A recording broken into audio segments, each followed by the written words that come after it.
জানিয়ে দিব সর্বশেষ আপডেট বাংলা সংবাদ। শুরুতেই থাকবে শিরোনাম।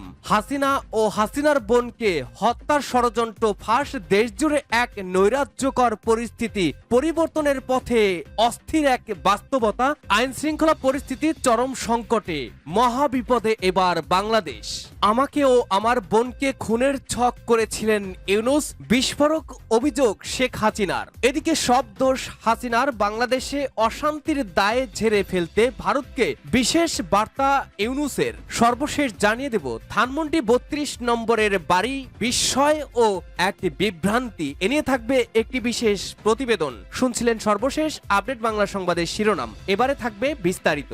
আমাকে ও আমার বোনকে খুনের ছক করেছিলেন ইউনূস, বিস্ফোরক অভিযোগ শেখ হাসিনার। ফেসবুকের মাধ্যমে জনগণকে সম্বর্ধন। শেখ হাসিনা মোহাম্মদ ইউনূসের উপরে হত্যার ষড়যন্ত্রের গুরুতর অভিযোগ এনেছেন। ফেসবুক লাইভের মাধ্যমে তিনি বলেছেন যে তার বিরুদ্ধে চলমান আন্দোলন তার প্রাণ নেওয়ার চেষ্টা বা ষড়যন্ত্রের অংশ। বাংলাদেশে বর্তমান অস্থিরতা এবং হিংসার মধ্যে বাংলাদেশের প্রাক্তন প্রধানমন্ত্রী শেখ হাসিনা আওয়ামী লীগ দলের সমর্থকদের উদ্দেশ্যে বক্তব্য রেখেছেন। তিনি তার বক্তৃতায় দাবি করেছেন তার বিরুদ্ধে চালানো হচ্ছে হত্যার ষড়যন্ত্র। এই ষড়যন্ত্রের অংশ হিসাবে ইউনূসের দিকে অভিযোগ করেছেন তিনি। নিজের বাসভবনে হামলার বিষয়ে তিনি প্রশ্ন তুলেন, কেন আমার বাড়িতে আগুন লাগানো হয়েছে? আমি বাংলাদেশের জনগণের কাছে এর ন্যায় বিচার চাই। আমি কি আমার দেশের জন্য কিছুই করিনি? তাহলে এত অপমান কেন? তিনি আরো বলেছেন, যদি আল্লাহ আমাকে এই হামলার পরেও জীবিত রেখেছেন তাহলে অবশ্যই কিছু বড় কাজ করার আছে, নইলে আমি এতবার মৃত্যুকে কিভাবে পরাজিত করতাম। বাংলাদেশে বুধবার মধ্যরাতে হিংসাত্মক বিক্ষোভ হয়েছে, যাতে বিক্ষোভকারীরা জাতির জনক বঙ্গবন্ধু শেখ মুজিবুর রহমানের ধানমন্ডি ৩২-এ অবস্থিত বাসভবন বুলডোজার দিয়ে গুড়িয়ে দেয়, যার ফলে দেশে উত্তেজনা আরও বেড়েছে। এদিন ইউনূসের নেতৃত্বাধীন তদারকি সরকারের বিরুদ্ধে দেশবাসীকে একজোট হওয়ার আহ্বান জানান হাসিনা। আর তার এই ভাষণের মাঝেই তাণ্ডব চালানো হয় ধানমন্ডির ৩২ নম্বর বাড়ি, যা ছিল খোদ বঙ্গবন্ধুর। এই ঘটনার জন্য হাসিনাকেই দায়ী করেছে ইউনূস সরকার। হাসিনার উস্কানিমূলক ভাষার প্রতিক্রিয়া হিসেবে এই ঘটনা ঘটেছে বলে জানায় বাংলাদেশের অন্তর্বর্তীকালীন সরকারের তরফে একটি বিবৃতিতে। দাবি করা হয়, জুলাই বিপ্লবের বিরোধিতা করে ভাষণ দিয়েছেন হাসিনা। ওই আন্দোলনে যাদের মৃত্যু হয়েছে তাদের অসম্মান করেছিলেন তিনি। আজগুবি গল্পে কেঁদেছেন এবং আগের মতো হুমকি সুরেই কথা বলেছেন। এর জেরেই এই ঘটনা ঘটেছে বাংলাদেশে। তবে বাংলাদেশ সরকার যতই হাসিনার ঘাড়ে বন্দুক রাখুক না কেন, একাধিক প্রশ্ন উঠতে শুরু করেছে এই ঘটনার পর। বুধবার রাতে ওই তাণ্ডবের সময় কেন চুপ ছিল ইউনূস সরকার? আইন শৃঙ্খলা রক্ষায় ফেল হয়ে এখন তৎপর হয়ে উঠছে ইউনূস সরকার, প্রশ্ন তুলছে ওয়াকিবহাল মহল। ধানমন্ডির ৩২ নম্বরের বাড়ি, বিস্ময় ও বিভ্রান্তি। দীর্ঘ ১৫ বছর যেসব গৃহপালিত বুদ্ধিজীবী, সাংবাদিক, কলামিস্ট তাদের সত্য মিথ্যা লেখায় শাসক গোষ্ঠীর মনোরঞ্জন করে নানা ধরনের সুযোগ সুবিধা লাভ করেছেন, অযোগ্যতা সত্ত্বেও উচ্চতর পদ দখল করেছেন, বিভিন্ন পুরস্কার ও অনুদান লাভ করেছেন এবং সরকারের অনুগ্রহে গাড়ি বাড়ি, প্লাট সহ বিপুল অর্থ সম্পদের মালিক হয়েছেন, তারা হঠাৎ করেই উধাও। যেসব শাবক, লেখক, কবি, বঙ্গবন্ধু ও তার পরিবারের সব সদস্যর কীর্তিগাথা রচনায় দিস্তা দিস্তা কাগজ অপচয় করেছেন, তারা ইতিহাসের এই ক্লান্তি লগ্নে যখন ইতিহাসের অবিস্মরণীয় সাক্ষী ধানমন্ডির ৩২ নম্বর ভবনটি ধ্বংস করা হচ্ছে, তখন মুখে কুলুপ এঁটে বসে আছেন। ১৯৭৫ সালে বঙ্গবন্ধুকে হত্যার পরও আমরা এই একই পরিস্থিতি লক্ষ্য করি। আওয়ামী লীগের বাঘা বাঘা নেতা তখন গর্তে ঢুকে পড়েন। সুবিধাভোগী লেখক, সাংবাদিকরা প্রতিবাদে কলম ধরতে সাহস করেননি। ধানমন্ডির ৩২ নম্বর বাড়িটি যে বাংলাদেশের স্বাধীনতা ও মুক্তিযুদ্ধের ইতিহাসের অংশ, সে সত্যটি সম্ভবত আমরা ভুলতে বসেছি।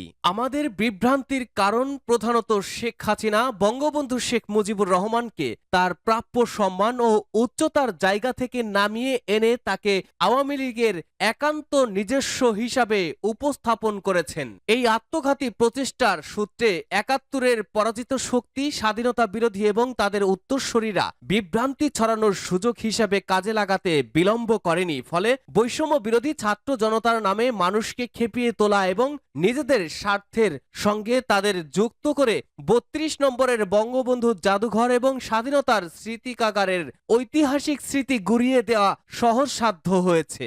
তবে একই সঙ্গে এই ঘটনা আদতেই কোনো মবের দ্বারা সংগঠিত কিনা এবং এটি কোনো সুপরিকল্পিত ষড়যন্ত্রের অংশ কিনা তাও ভেবে দেখা দরকার। দেশে এখন অন্তর্বর্তীকালীন এবং অনির্বাচিত সরকার হলেও আইনশৃঙ্খলা রক্ষা, রাজস্ব আদায়, স্বাস্থ্য সেবা প্রদান ও অর্থনৈতিক কার্যক্রম পরিচালনার মতো গুরুত্বপূর্ণ রুটিন ওয়ার্ক চালিয়ে যাওয়ার মতো একটি কর্মক্ষম সরকার রয়েছে। এই সরকার ক্ষমতা গ্রহণের আগেই বর্তমান সরকারের প্রধান উপদেষ্টা এক প্রশ্নের উত্তরে বলেছিলেন, ৩২ নম্বর জ্বালিয়ে দেওয়া কিংবা শেখ মুজিবের ভাস্কর্য ধ্বংস করা শেখ হাসিনার কৃতকর্মের ফল। তর্কের খাতিরে মেনে নেওয়া যায় সে সময় বিক্ষুব্ধ ছাত্র জনতাকে নিয়ন্ত্রণের মতো কোনো কার্যকর সরকারের অস্তিত্ব ছিল না। কিন্তু আমরা বিস্ময়ের সঙ্গে আরও একটি লক্ষ্য করছি, বর্তমান সরকার থাকলেও আইন শৃঙ্খলা রক্ষায় তাদের বাহিনীগুলি কোনো ভূমিকা নেই। যদি থেকেই থাকে তাহলে একটি বাড়ি, সেই বাড়িটি মুক্তিযোদ্ধার হোক কিংবা রাজাকারের হোক অথবা সাধারণ কোনো মানুষের হোক, পূর্ব ঘোষণা দিয়ে তা ধ্বংসস্তূপে পরিণত করার সময় সরকারের আইন শৃঙ্খলা রক্ষাকারী বাহিনী কি নীরব দর্শকের ভূমিকা পালন করবে?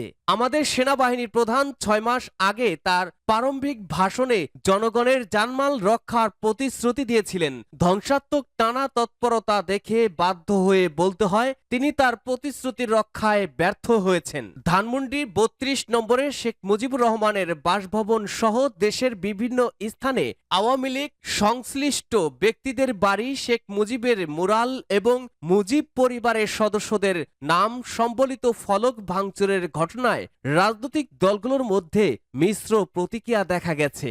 এ ধরনের ঘটনা উস্কে দেওয়ার জন্য আওয়ামী লীগ ও শেখ হাসিনাকে দায়ী করছে প্রায় সব দলই। আর পরিস্থিতি নিয়ন্ত্রণে সরকারের ব্যর্থতা ও আইন শৃঙ্খলা রক্ষাকারী বাহিনীর নিষ্ক্রিয়তাকেও দায়ী করেছেন কেউ কেউ। যেভাবে ঘটনার শুরু, অভ্যুত্থানের ৬ মাস উপলক্ষে ছাত্র সমাজের উদ্দেশ্যে ক্ষমতাচ্যুত সাবেক প্রধানমন্ত্রী শেখ হাসিনার ভাষণ দেওয়ার কথা জানায় নিষিদ্ধ ঘোষিত সংগঠন বাংলাদেশ ছাত্রলীগ। এর পরপরই এ নিয়ে দেখা যায় তীব্র প্রতিক্রিয়া। শেখ হাসিনা ভাষণ দিলে ৩২ নম্বরে শেখ মুজিবের বাড়ি গুড়িয়ে দেওয়া হবে বলে হুমকি দেওয়া হয় সামাজিক মাধ্যম ফেসবুকের নানা পেজ থেকে। তবে ভাষণের আগেই সেখানে ভাঙচুর শুরু হয়ে যায় এবং আগুন ধরিয়ে দেওয়া হয়। পরে রাজধানীর ধানমন্ডিতে শেখ হাসিনার বাড়ি, সদাসদন সহ দেশের বিভিন্ন স্থানে আওয়ামী লীগের নেতাদের বাড়িতে হামলা, অগ্নিসংযোগ ও লুটপাটের ঘটনা ঘটে। এ সময় বিভিন্ন স্থানে থাকা শেখ মুজিবের মুরাল এবং মুজিব পরিবারের নামে থাকা সদস্যদের হল ভাঙচুরের ঘটনাও ঘটে। দেশব্যাপী এমন অস্থিরতা দেখা গেলেও তখন এ নিয়ে রাজনৈতিক দলগুলোকে অফিসিয়ালি কোনো বক্তব্য দিতে দেখা যায় না। বিবিসির পক্ষ থেকে যোগাযোগ করা হলে বিএনপির স্থায়ী কমিটির সদস্য ডক্টর সেলিমা রহমান বলেন, এত লোকের মৃত্যু হয়েছে, শহীদ হয়েছে, মানুষ তো বিক্ষুব্ধ ছিল গত ১৫ বছরের নির্যাতনে। ভাষণের খবর আসায় সেই ক্ষোভ দূর হওয়ার আগেই নতুন করে ক্ষোভকে আরো উস্কে দেওয়া হয়েছে বলেই তার মত। তারা আওয়ামী লীগ তো চুপচাপ থাকতে পারত, বলেন তিনি। এ সময় বিভিন্ন স্থানে থাকা শেখ মুজিবের মুরাল এবং মুজিব পরিবারের সদস্যদের নামে থাকা ফলক ভাঙচুরের ঘটনাও ঘটে। অন্যদিকে নাগরিক ঐক্যের সভাপতি মাহমুদুর রহমান মান্না বলেছেন, এই ঘটনায় সরকার ও আইন শৃঙ্খলা রক্ষাকারী বাহিনী খুবই দায়িত্বহীনতার পরিচয় দিয়েছে। বিশেষ করে এই বুলডোজার কোথা থেকে এলো এমন প্রশ্ন তুলে তিনি বলেন, সরকার যদি এভাবে এটাতে ইনভলভ হয়ে যায় সেটা খুবই দুঃখজনক এবং খুবই উদ্বেগের কারণ। এরকম পথ থেকে সরকারকে অবিলম্বে সরে আসা উচিত। এদিকে আন্দোলনকারী শিক্ষার্থীদের দখলে থাকা ক্যাম্পাসগুলোতে জানা যায় তাদের বক্তব্য হচ্ছে হাসিনা দেশের বিরুদ্ধে চক্রান্ত করছেন।